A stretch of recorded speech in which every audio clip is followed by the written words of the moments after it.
All right. Good afternoon, folks. First off, thank you for coming to this talk. My name is János Mátyás. No, I'm kidding. So János was the original speaker. He's still in Budapest today. He won't be able to make it over. Ming Liang and myself are going to be delivering this talk in his stead. A little bit about ourselves. So I'm Ram Venkatesh. I am responsible at Hortonworks for all of our cloud engineering efforts. So I've been working for the last 2.5 years on cloud-related topics with a number of our customers. And Ming Liang Liu with me. He's here to keep me honest. So he's works on the Hadoop project as a committer, and he's very familiar with the storage subsystem in Hadoop. In terms of an agenda today, we thought we'd go over a few use cases and scenarios that we've heard to kind of contextualize for you where we are coming from when we talk about running Hadoop in the cloud, which recently has become a fairly popular topic, right? Along the way, there's been a few lessons learned that we wanted to learn and a few lessons that we did not want to learn. So we'll share both kinds with you. And to keep it interactive, I think we have a couple demos planned. We'll roll our dice at the demo guards and see what happens. So use cases. So one thing we've learned very quickly along this journey is that when people say they want to run Hadoop or HDP, Hortonworks Data Platform, in the cloud, it's never just one thing. At one end of the spectrum, we have folks who are very comfortable running HDP or Hadoop on-prem. They have an admin team and an ops team. They've been doing this for a long time, a couple 300 nodes on-prem. And they want to replicate some of this infrastructure in the cloud as is. So then they're really talking about spinning up a shared multi-tenant, multi-workload cluster up in the cloud. At the other end of the spectrum, just for contrast, you have folks who are running just a single workload for a specific use case. It starts off something like this, right? I have a new team in my company. They're a data science team. They're going to bring up one use case. Maybe it's fraud detection. They want to run this on a particular version of Spark with a small amount of data. They want to do this in the cloud. They really don't want to upgrade their entire on-prem infrastructure just for one single use case. So these folks approach running big data workloads in the cloud very much from a per workload perspective. So they think of these workloads as being specialized. Their dependencies are specialized. The hardware they choose to run in many cases is specialized. For example, if you have a deep learning-centric workload, it totally makes sense for you to pick an instance type that has a bunch of GPUs on it. If you have a conventional Hive analytics workload, then you might go a different direction, right? There's another set of users who are thinking of the cloud not so much for their production use cases today, but they do a lot of dev, UAT, staging, QA, all those sorts of activities. And it's really hard for them to say, oh, I have these other 500 nodes over here that I can use for staging, right? So they view the cloud as an environment that lets them do a lot of these extended testing that they want to do. We see a lot of this also, especially in the context of things like upgrades. Before a new version of the software gets deployed throughout your cluster, you want to test it, but you want to test it at a reasonable amount of scale. And folks are looking to do that type of testing in the cloud. So then it's very common for them to spin up a workload, spin up a cluster, run their test suite against it, and then shut the whole thing down when they're done. On the other end of the spectrum, there's folks who are looking at this as production. So they have SLAs, they have monitoring, the whole 9 yards, right?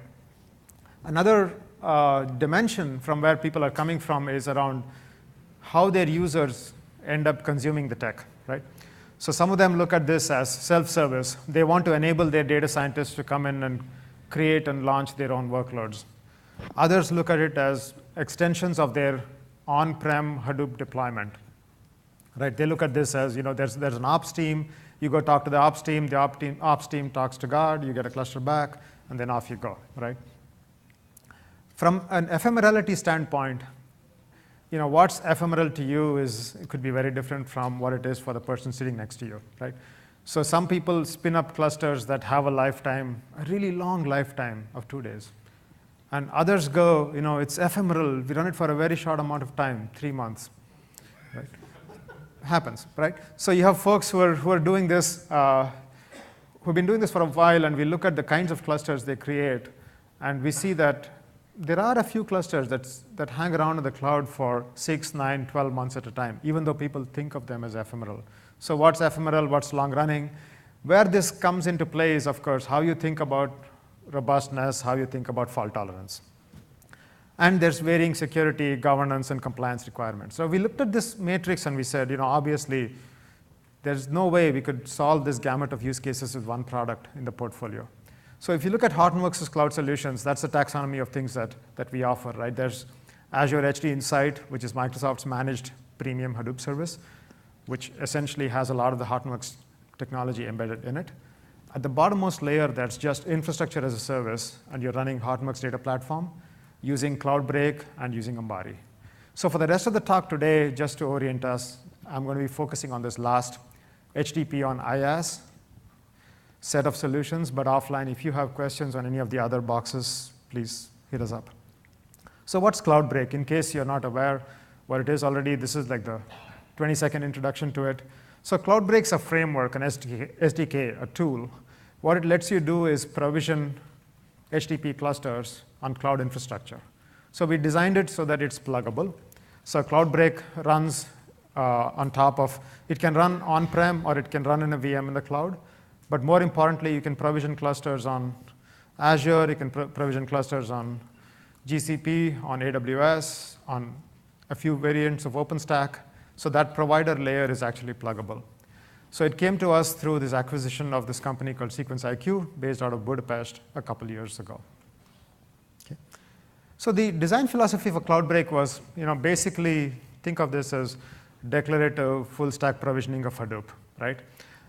We want to make sure that there was a DevOps mentality and a mindset around this provisioning process.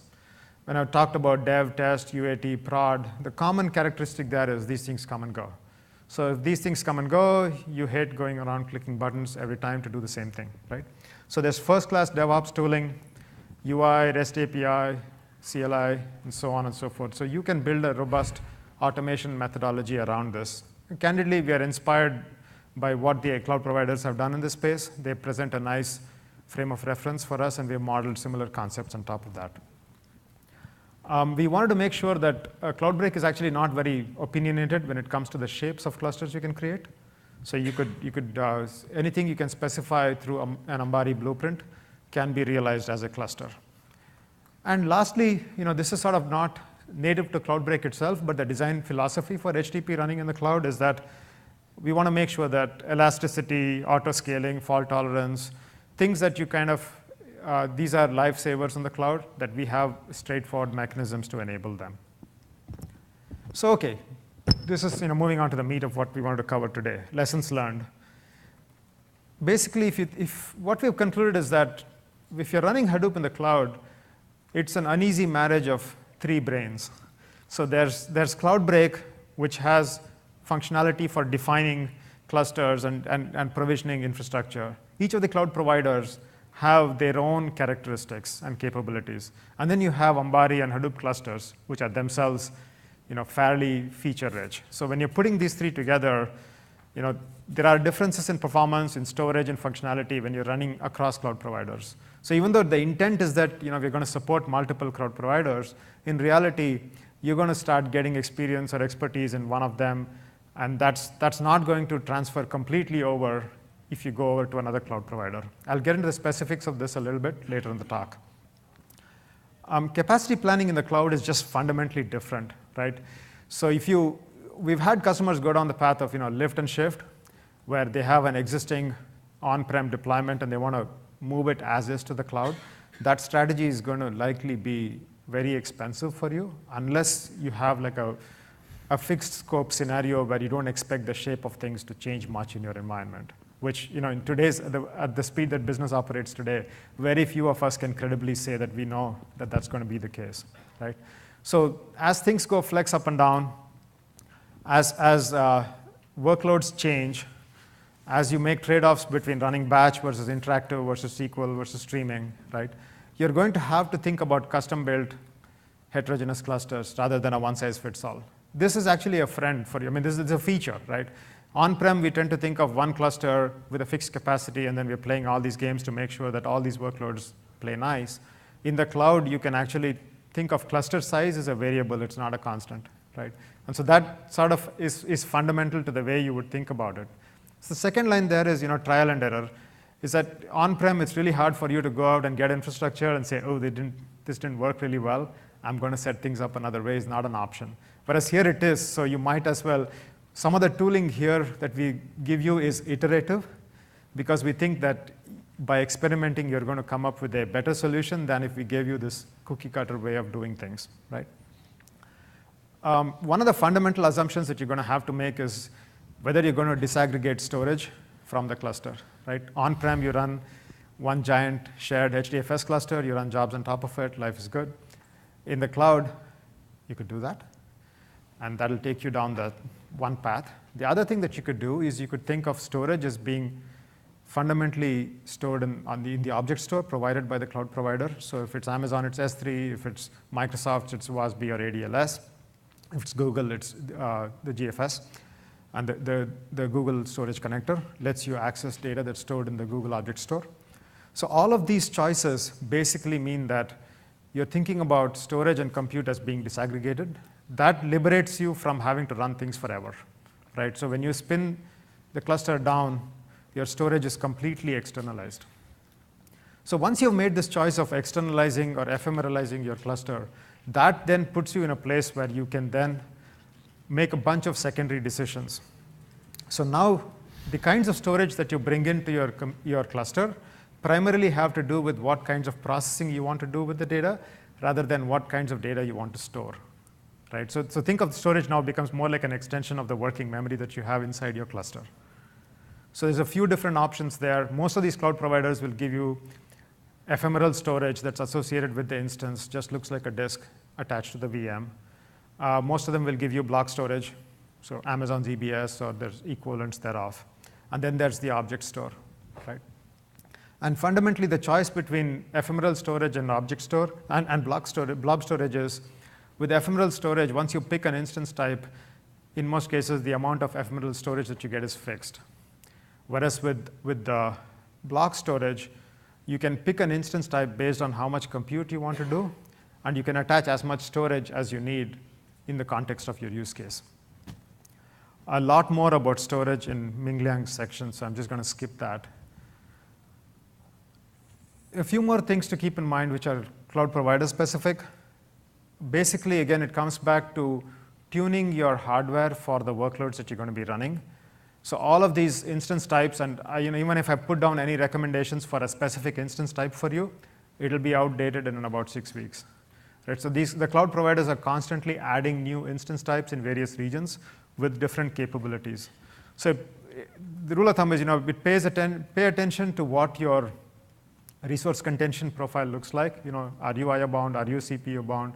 Are you going to be able to take advantage of GPUs? How parallel is your workload? Is your workload configured correctly so that you can take advantage of more compute if it was there? These are all considerations that you're going to have to apply. And then there's a set of ancillary choices around cost management. So for example, the kinds of instances that you pick, right? You can go in for spot instances if you believe that you have a workload profile that could benefit from that.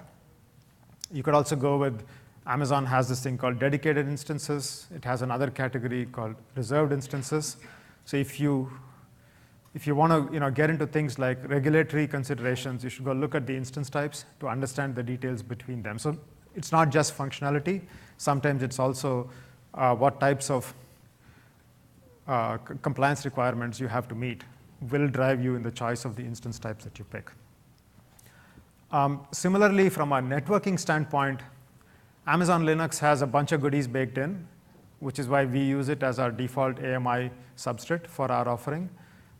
If you are going to be rolling your own base AMI, and I know a number of people do, especially for an advanced enterprise scenario, you just have to be aware that enhanced networking in Amazon, for example, is an option that you have to explicitly make sure it's enabled on your AMI. That's just one example. If you go down the AMI path, remember now you're sort of taking responsibility for the whole stack.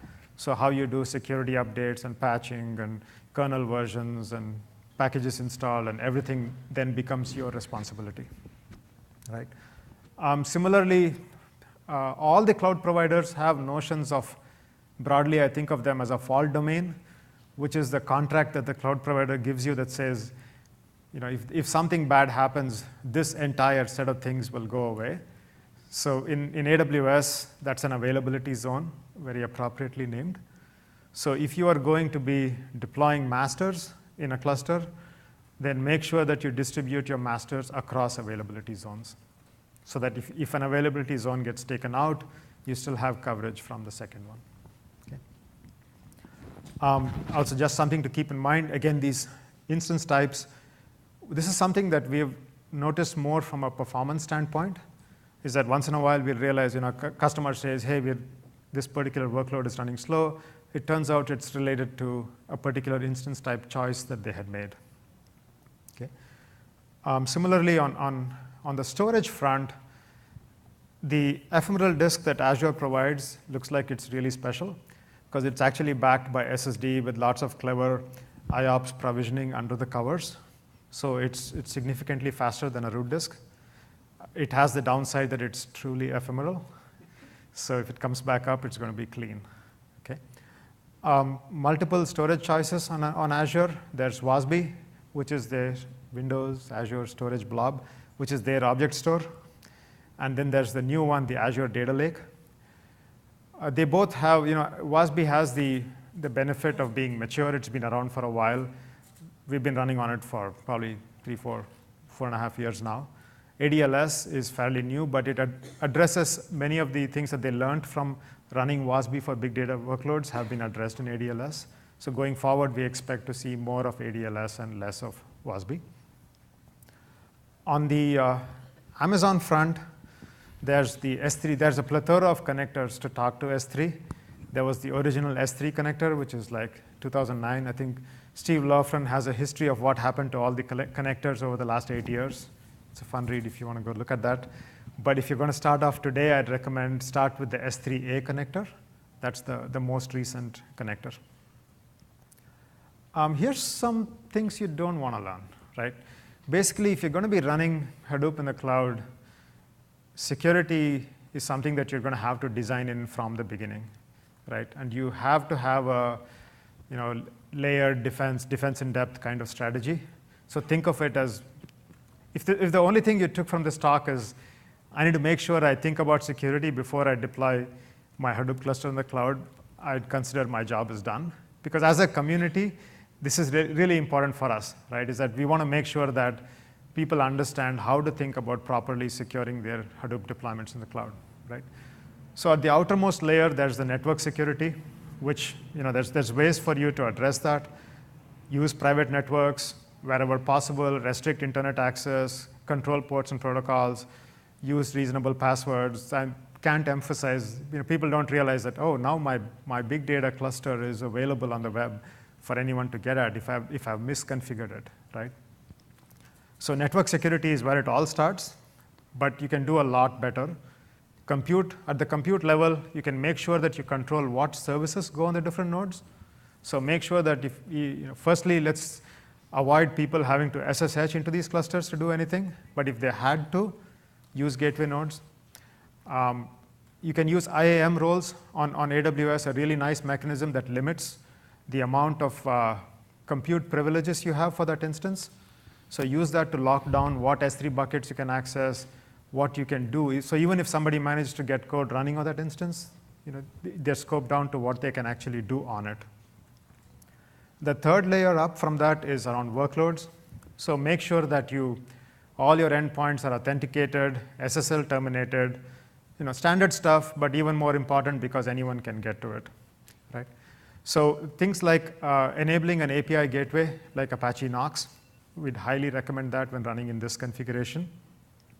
And lastly, you can use workload-specific authentication. So don't think of this just as protecting your S3 object, right? You should do that, but you can also apply additional security. For example, if it's a Hive table, configuring authorization policies on the various columns in the table is something that you should be looking to doing. The last one is at the data layer itself. Data at rest and data in motion are much easier, in my opinion, to to encrypt and secure in the cloud than it is on-prem. So you should absolutely take advantage of that. Both Azure and AWS have mechanisms for specifying how to encrypt parts of your object store or all of it. So there's ways for you to set up key management. The options are, they're fairly self-explanatory how you hook them up into Hadoop. You should do that, right? So that data at rest is encrypted. And if you're using things like EBS volumes, EBS encryption is an option that you can consider. So this is the one part, I think thinking through exactly how your deployment is going to look like from a security perspective, I can't stress that enough. That's something that we see that people are still not paying as much attention to. They think a lot about disaggregated storage. They think a lot about auto-scaling and elasticity, but you should be paying attention to this domain as well. So extra credit on the cloud would be also doing things like audit and traceability, so you know what's happening with the cluster from an operational standpoint. Pretty much for everything we do, we make sure that it's DevOps as code mentality. You can check in the cluster templates. You can check in the scripts that you use. You can do change tracking. You can see exactly when provisioning-related changes were made to your cluster so that you can build a process around review and change management. And finally, just some even more stuff for you to think about. So from a cloud readiness fault tolerance standpoint, the thing to just keep in mind is a VM is not the same as bare metal, right? It's never the case because all the VMs can go away if the underlying hardware fails. So the failure model is very, very different. Cloud storage is not the same as HDFS. I think Ming Liang will come up and tell you a lot more about this topic. Folks think that, hey, I enabled HDFS name node HA, I've got yarn HA, so I'm fault tolerant. It's a start, but it depends on where your instances are running. Remember I told you about availability zones and so on. So you have to think about where your cloud resources are running for you to convince yourself that you have a reasonable model around fault tolerance, right? And it's basically, if you have a deployment that uses Cloudbreak to spin up a cluster, then the Cloudbreak control plane itself is a failure point. Ambari is a failure point. The cluster is a failure point. So if you think of every piece of your infrastructure as something that can fail, then you're thinking about it in roughly the right way, right? So the last thing there is just from a patterns standpoint, externalize all state. So all your files, all your tables, all your schema, all your policies, Ambari state, Cloudbreak, everything that is state should be in an instance that is outside of the cluster, because that gives you the magic button that says, I'm going to turn it off, and nothing bad is going to happen, right? So these are some of the notes that I had. I did have a short demo, but I think I've managed to speak even slower than usual. Let's see. Do I dare? OK, the fun thing about doing a fault tolerance demo, how bad can it get? OK, what I was going to do was I have a Cloudbreak cluster running here. Yes? I cannot see it now. Oh. OK. Mirror, maybe. Sure. Yeah. Did we survive that? Yes. OK, there we go. So this is Cloudbreak. I created a cluster just for you.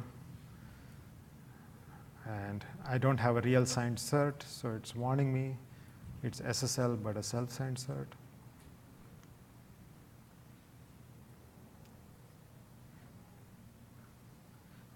OK. This is not the step that I thought was going to take a lot of time. We'll cut to the chase while that comes up. So I have a few nodes in this cluster.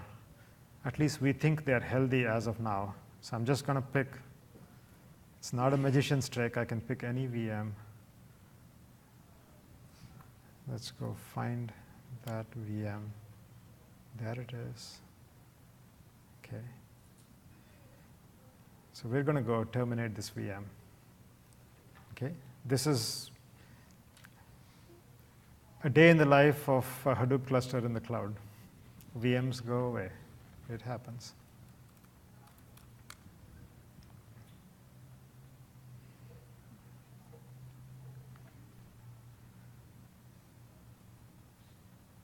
Okay.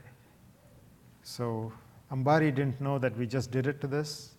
One of its nodes is not healthy anymore. It'll eventually find out. This demo takes a little while to run, not because I couldn't ratchet down all the timeouts, but we really don't want, Ambari's notion of whether a node is healthy or not, it takes a few minutes, and I've convinced myself that that's a good thing, because you don't want a system that makes too many rapid decisions. Now you see it, now you don't. Let me go launch a VM, kill a VM. That would not be good.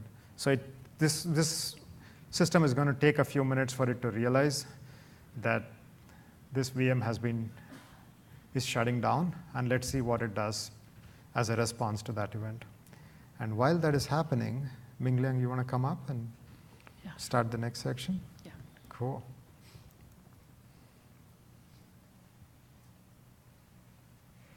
Okay. Go ahead.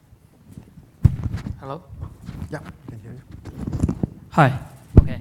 So next, we will talk about the challenges when using the cloud storage options for real-world applications. And especially, we will discuss about the Amazon S3 consistency model and how to solve the problems when Hadoop applications directly read and write to Amazon S3. And here are some traditional use patterns. And because we think the HDFS and Amazon S3 are not mutually exclusive, and so we should use them both. Even though someone claims that S3 is 10 times better than HDFS, but it has some drawbacks, and HDFS provides a much larger read and write throughput, and it also provides a stronger and file system semantics so that the Hadoop applications can make use of them. And our goal is to make sure that the applications can make use of HDFS for intermediate data process, and the application can still read and write directly to the cloud. So when we talk about the cloud storage options, basically they provide object stores, and object stores are basically dedicated for scale and cost concerns. And the cloud apps, if you write a mobile app, for example, you will dedicatedly deal with the cloud storage semantics like S3 and the limitations along with the semantics. But Hadoop applications, you don't want to do that because for many reasons. For example, your existing Hadoop applications, you don't want to rewrite the whole application, or you may want to migrate from one cloud provider to another one. And in Hadoop, we provide the Hadoop file system abstraction because in Hadoop world, we can see from the picture that the upper level are applications and the lower level are the cloud storages, and we have one abstract class called interface to use. And so the applications are not aware of the underlying implementations. And we mentioned that the S3 is not able to replace HDFS entirely because of many practical problems. And we will talk about the major three problems according to our experience supporting our thousands of customers. And after this slide, I believe you will get rid of the fantasy that S3 is able to replace the HDFS totally. So the first one is performance. It has two parts. The first one is that storage is separated from compute, so there's no data locality, unlike HDFS. And every metadata operation is very slow because it's remote. It can happen in another subnet or the data center or even another region. The second reason of the problem is the limitation in APIs because the object stores, they don't provide file system operations. And here, there are no atomic operations, for example, delete recursively and rename. Delete recursively is very important for clean up the working staging directory so that the next iteration of the application will not get confused. And the rename is very important. Atomic rename will guarantee that the committing tasks is successful. And the third problem, and it's S3 specific, is about eventual consistency. That model will, has the problem that for newly created object, it will not show up in list operation, so that the next client or next thread, they may get confused. They may have incomplete input. So here is one example of non-atomic rename. here, because the rename will be happening a series of client operations, it will copy and delete. And if there's anything wrong happening in between the copy and delete, the data will be in inconsistent state, and you have to recover it manually. And the third problem we talked about was the eventually consistent model. And so from the file system's point of view, there are many problems, and I'm not going to repeat them, but bear in mind that if the newly created file is not visible to the next listing operation, so the multi-phase workloads, they can have erroneous inputs, so the output will also be incomplete, and sometimes it's not noticeable. So so the final output will confuse the user or the customers eventually. And this is one example of the inconsistent state of the data, because if some data is deleted, but the subsequent get can still connect to some of the previous copy or another copy of the multiple replicas. And eventually it will be gone, but the second get is confused, obviously. So here we propose S3 guard to solve this problem. And our goals include to provide the consistent list and the get operation for the metadata, and also to provide performance improvements for the metadata listing. And as always, it's 100% open source and community, and we work closely with our best friend, Cloudera. And also, this is integrated seamlessly with the S3 file system. And the core ideas of the S3 guard, the first one is that we use a consistent store to index the metadata. We use DynamoDB here because you are using S3, and if we suggest that you don't have to set up the credentials or migrate to another MySQL instance or something. And to maintain the consistent store for all the mutating file system operations, for example, you create one file, you delete one file, you make a directory, all the metadata change will go to the DynamoDB after S3. And for the read operations, we will read from DynamoDB first. If the metadata is there, then we are happy to go. If it's not there, then we will read from the S3 by the listing object metadata operation. And then we will populate the results from S3 to DynamoDB. If DynamoDB is seeing that the data is in the S3, but the client is not able to read from the S3, then we will wait and retry until both S3 and DynamoDB reach consensus. So it's very easy to use because I talked about its seamless integration, and so just one config key is working. And here is the read and write path for the Hadoop application enabled with the CGuard. The left corner is also a Hadoop in cloud, and then the core implementation is in the S3A file system, but the user is using the file system abstract class again. So for the write path, it will first write the data to S3 because S3 is still the source of truth. And then after it's successful, it will go back to the DynamoDB. For the read operation, it will firstly read from the DynamoDB, and then if needed, it will ask the S3, and then read the data from there. So it's very simple. And as the major motivation of S3 guard is to solve the consistent problem, we also think that the metadata listing will be also improved. So here we run some, it's an early performance benchmarking here. We run some have query, and the major part is about the split. And we can see that obvious system performance gain here. So yeah, to sum up, so we talked about the practical problems when using Amazon S3 in Hadoop. And the three problems, if it has S3 guard, then we will have, we can remove the slow metadata, and we can remove the listing and deleting inconsistency problem. Yeah. Cool. Let's go back to Ram. Thank you. Thanks, Mingya. All right, we want to leave at least 5 minutes at the end for questions, folks. In terms of, backdrop for the slide is please try these tech previews that we have here. We also have Hortonworks Data Cloud and Cloudbreak as GA product offerings. So we'd love to get your feedback. And there are a couple more sessions that might be interesting to you.